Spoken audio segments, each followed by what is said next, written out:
Welcome to the closing bell on the 16th of July. There's some chaos going on out there, isn't there? Last week, I was just wondering out loud whether a bit of a short squeeze could get going. And look, in a market like this, the short squeeze can come out of anywhere when the market's very oversold. But it really is struggling to lift its head. Inflation figures still really high, 9.1% in the US. The US dollar going bananas is really starting to cause some havoc. Metals just getting bashed. Last night we had nickel down 8%, copper's in free fall. So really we are seeing the markets do some big moves. The elephants basically are involved is what I'm saying. There's big money flows happening. I think a flight to safety going to US bonds, and the trends just continue to the downside. So I'll just show you all the key levels, and we'll go from there, and hopefully won't carry on too long. So just looking at the US dollar, we are seeing quite a major breakout. So this US dollar is going back to 2007, and I'll show you a longer term one. But you can just note how often the US dollar sort of trades in these ranges, years and years.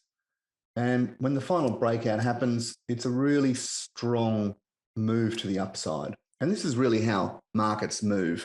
A trend, you'd think that the price is just going up constantly, but usually you're creating a range and then you're breaking out of the range, and then you go to the next level, and then you create a range, and then you break out of that range. So this is what we're seeing after 7 years of this range that the US dollar has been in. We had the initial range, and you notice all the false breaks back to the point of control, a bit of an internal move here within the sell and buy zones. But now, as I've been saying the last few months, the breakout could be quite dramatic. And if we just look back a long way, let's just get a sense of this US dollar and what it can do. You can see here, it's been 2 decades since this US dollar has been this high.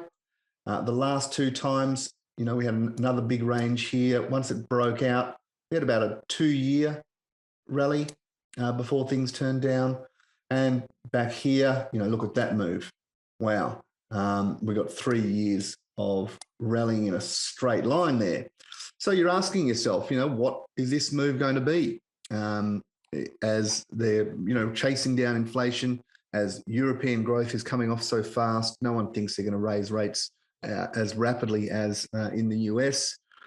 I guess the safe place is in US dollars, in those US bonds.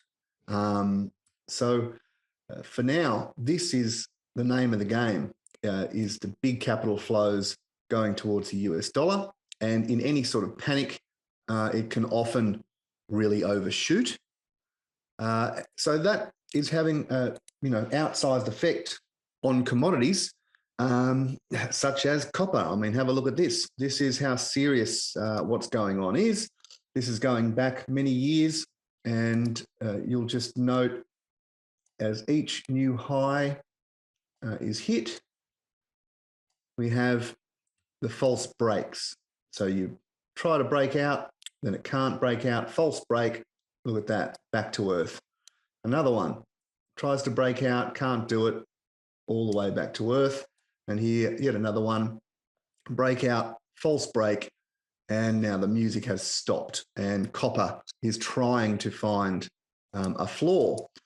So, of course, the way I'm looking at it is we're looking at these major waves, and we're looking for the buy zone of those waves, aren't we? And you can see that there. And again, and that buy zone 75 to 87.5% retracement. So, we could be in for a move all the way back down there for copper. And, iron ore is also getting hammered. You can see here with iron ore really starting to plummet now as growth comes off. China's got heaps of problems in their property market, as we know.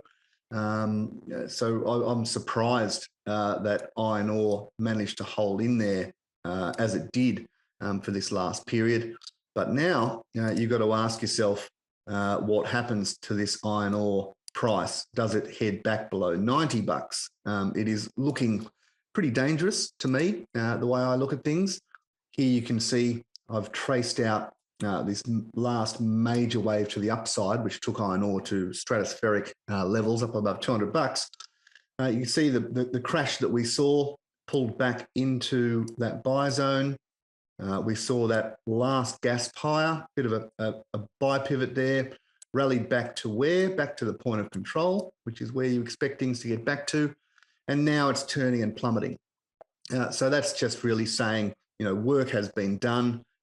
Breaking back below that level, you're really expecting it to really threaten the bottom of the whole range and threatening that uptrend of the past, 6-8 years, right? So there's your uptrend. It is starting to look like that may be over. So from that, you're seeing some pretty big moves in things like BHP. So this is where the ASX was holding up so beautifully. The banks were holding in there well. The commodities were looking good. That was where you hid your money in an inflationary environment. But now that whole story is being shown not to be so true as the US dollar spikes viciously and as demand pulls back, as growth slows. All of a sudden, that pillar for the Australian market, they're both gone. The commodities and the banks are under pressure as property slows down as well.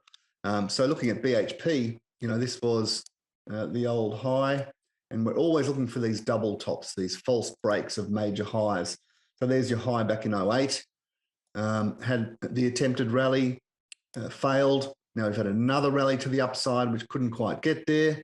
There's your monthly sell pivot a few months ago, long-term trend turning down, and now threatening that last wave low. So, that is not looking too good, I've got to say. So could be further downside in those, major resources.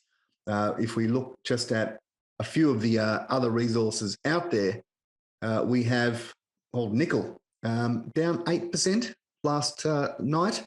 It really is looking pretty bad.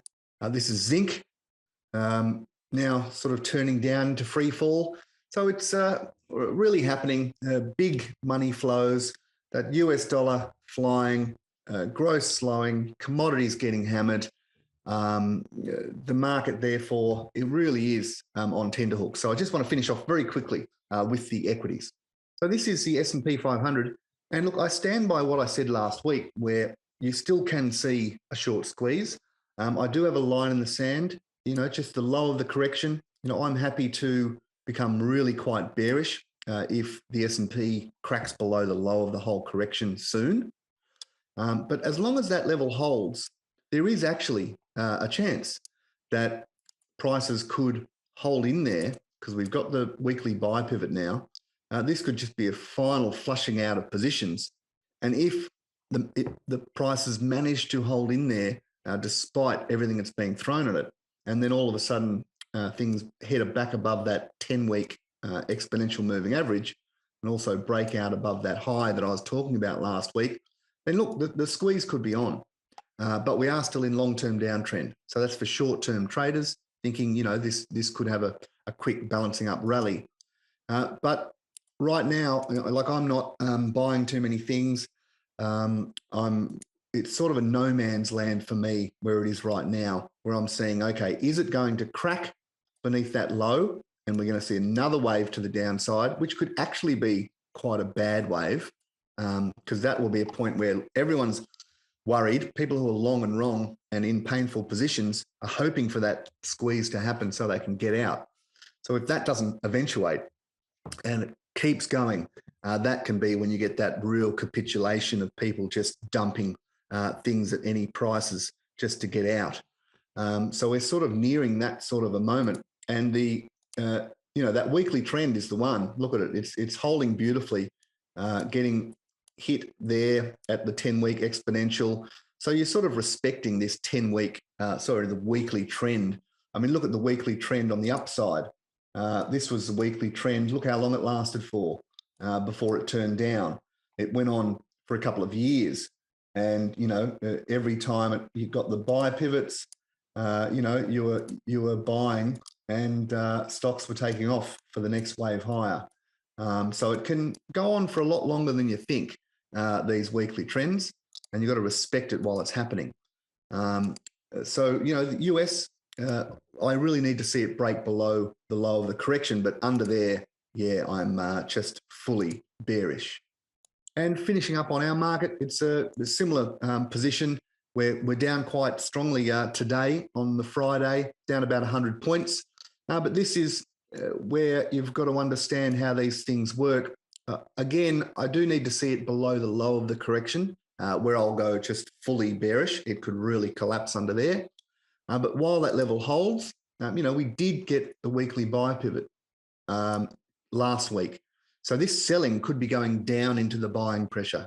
So if things do magically turn back up and, go back above that low from a few months ago, up around 6,700, above 6,700, I'd say odds on we're getting a rally back to those longer term moving averages. But if things keep going and we break below that low of the correction, under there could be a bit of a panic. So that's why I call this no man's land, where we are right now. I need it higher for me to get bullish, and lower and I'll get super bearish. So we've just got to sit back and see how things play out. Don't get too cheeky out there. Don't trade if you don't need to. And if you're sitting on big losses, you've just got to be a bit careful if things do have that next big wave lower, especially as that US dollar flight to safety, commodities collapsing, growth slowing rapidly, inflation's at above 9%. It is not normal conditions out there, and you can get hurt if you get cheeky with it. All right, cheers. Well, I will come back with more next week.